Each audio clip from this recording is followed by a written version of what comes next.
Halo semuanya, kembali lagi di Belajar bersama saya Nona Mauboy tentang dunia PAUD. Sebuah PAUD yang berhasil selalu dipengaruhi oleh peranan daripada pengelola PAUD tersebut. Dan di video kali ini saya akan membahas dari A sampai Z tentang pengelola PAUD yang berhasil.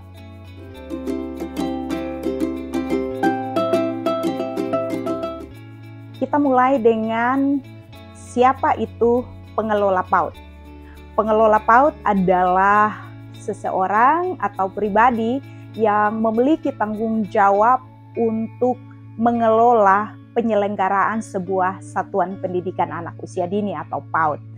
Seorang pengelola memiliki tanggung jawab untuk mengelola bagaimana murid daripada PAUD tersebut, bahkan juga tentang tenaga kependidikan dari PAUD tersebut, dan juga tentang keberlanjutan atau berjalannya PAUD tersebut setiap hari. Dan ini adalah seseorang yang punya tanggung jawab yang begitu besar buat kehidupan dari PAUD itu sendiri. Nah, untuk job desk atau description daripada pekerjaan seorang pengelola yang idealnya itu saya tunjukkan di sini.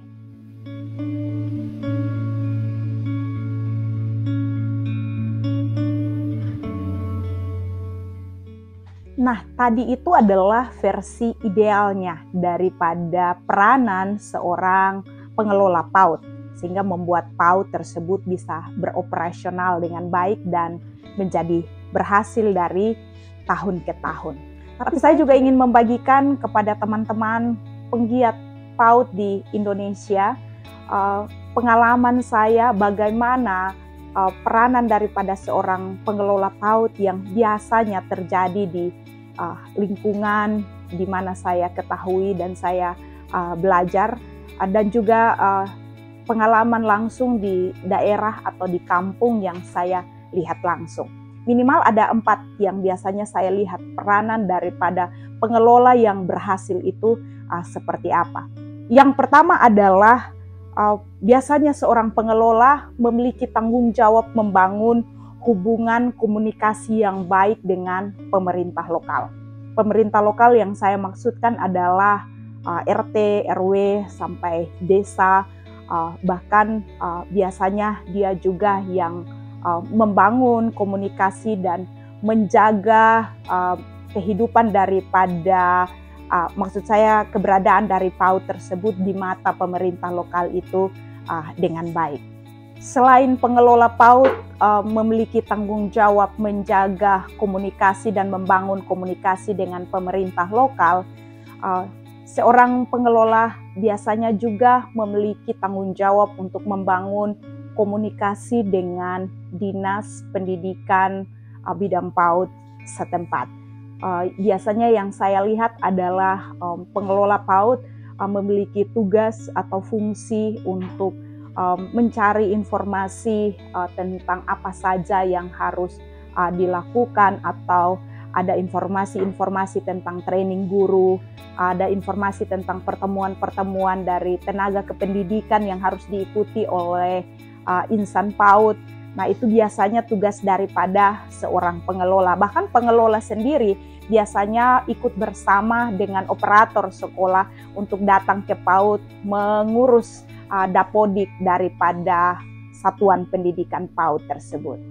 Yang ketiga, biasanya seorang pengelola PAUD yang berhasil, dia adalah seorang yang mampu bekerja sama dengan guru-guru yang bekerja di dalam lingkungan satuan PAUD tersebut, di mana dia menjadi manajer untuk mengelola jalannya operasional dari PAUD tersebut bersama dengan guru-guru, termasuk bagaimana ikut menyelesaikan kalau ada konflik-konflik internal di dalam guru-guru tersebut, ataupun untuk menyelesaikan konflik-konflik yang muncul dari orang tua, membantu mengedukasi orang tua tentang peranan dari PAUD tersebut.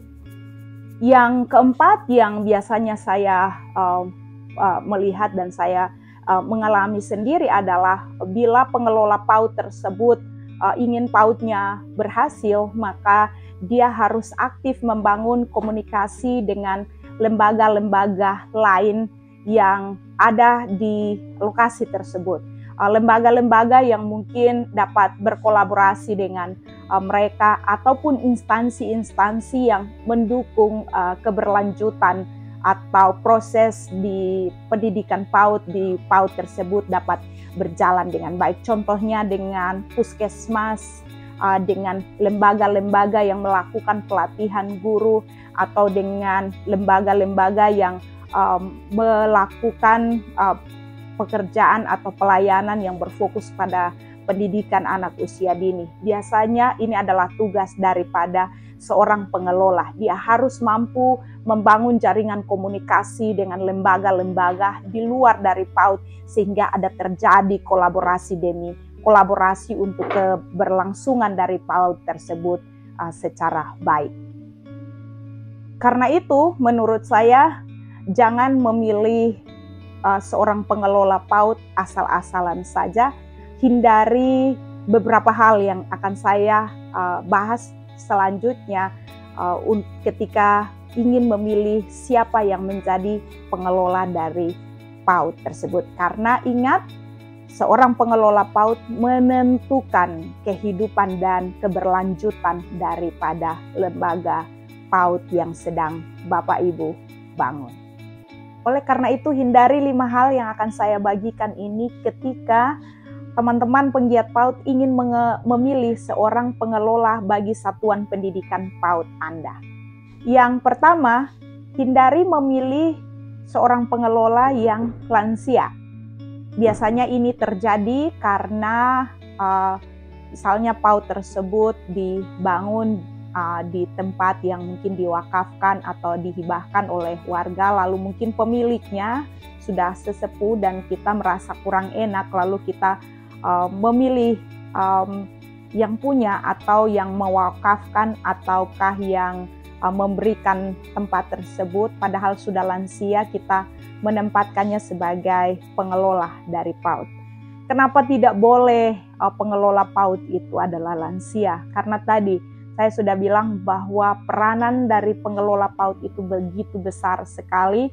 Dia harus mobile, harus bergerak ke banyak tempat.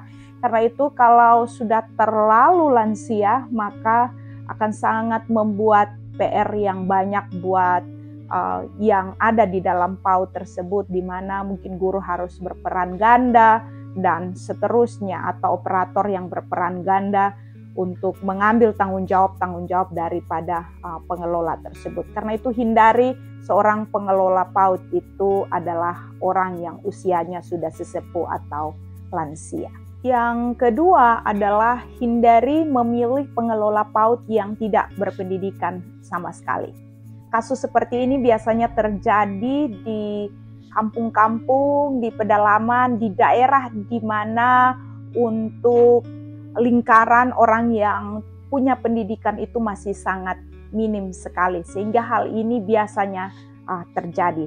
Tetapi jika di tempat daripada Bapak, Ibu, penggiat PAUD, ada orang yang memiliki pendidikan minimal SMA, lebih baik melibatkan dia sebagai pengelola daripada PAUD tersebut, sehingga kita tidak setengah mati ketika berbicara tentang komunikasi, berbicara tentang kebutuhan administrasi, berbicara tentang manajemen dan lain-lain. Kalau orang yang punya pendidikan biasanya lebih mudah untuk melakukan ini. Yang ketiga adalah hindari untuk memilih atau menaruh pengelola yang hanya nama saja. Saya menemukan banyak kasus seperti ini, hanya nama saja yang ditaruh di sana dan pengelola tersebut tidak sama sekali memiliki atau melakukan apa-apa untuk keberlangsungan daripada PAUD tersebut. Karena itu lebih baik tidak menaruh nama saja di sana, padahal yang mengerjakan semua A sampai Z tanggung jawab dari pengelola ini adalah orang lain. kenapa tidak langsung memilih orang lain saja daripada kita menaruh hanya nama saja di dalam struktur daripada satuan PAUD yang sedang kita bangun. Yang keempat dan sangat penting sekali adalah jangan memilih pengelola PAUD yang berdomisili di luar kota. Jangan menempatkan pengelola PAUD adalah orang yang tinggalnya jauh sekali di luar daripada lokasi tempat PAUD itu beroperasi. Kenapa? Karena peranan-peranan daripada pengelola PAUD itu membutuhkan orang tersebut ready dan ada di lokasi tersebut. Bila ada orang yang memang punya hati untuk mendukung berjalannya PAUD tersebut, jadikan dia sebagai penasehat saja di dalam struktur organisasi daripada PAUD tersebut, tetapi tidak usah menempatkannya sebagai pengelola daripada PAUD tersebut.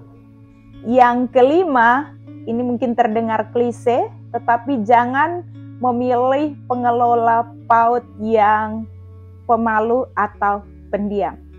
Ingat, tadi saya sudah menjelaskan bahwa pengelola PAUD haruslah orang yang aktif membangun komunikasi dengan pihak-pihak di luar.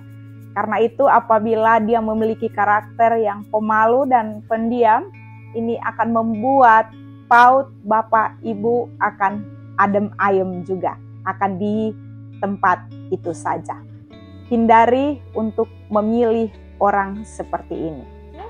Semoga informasi dan materi belajar kita hari ini menyenangkan dan menambah wawasan untuk Bapak Ibu dapat mengelola satuan pendidikan PAUD Bapak Ibu dengan lebih maksimal dan berhasil.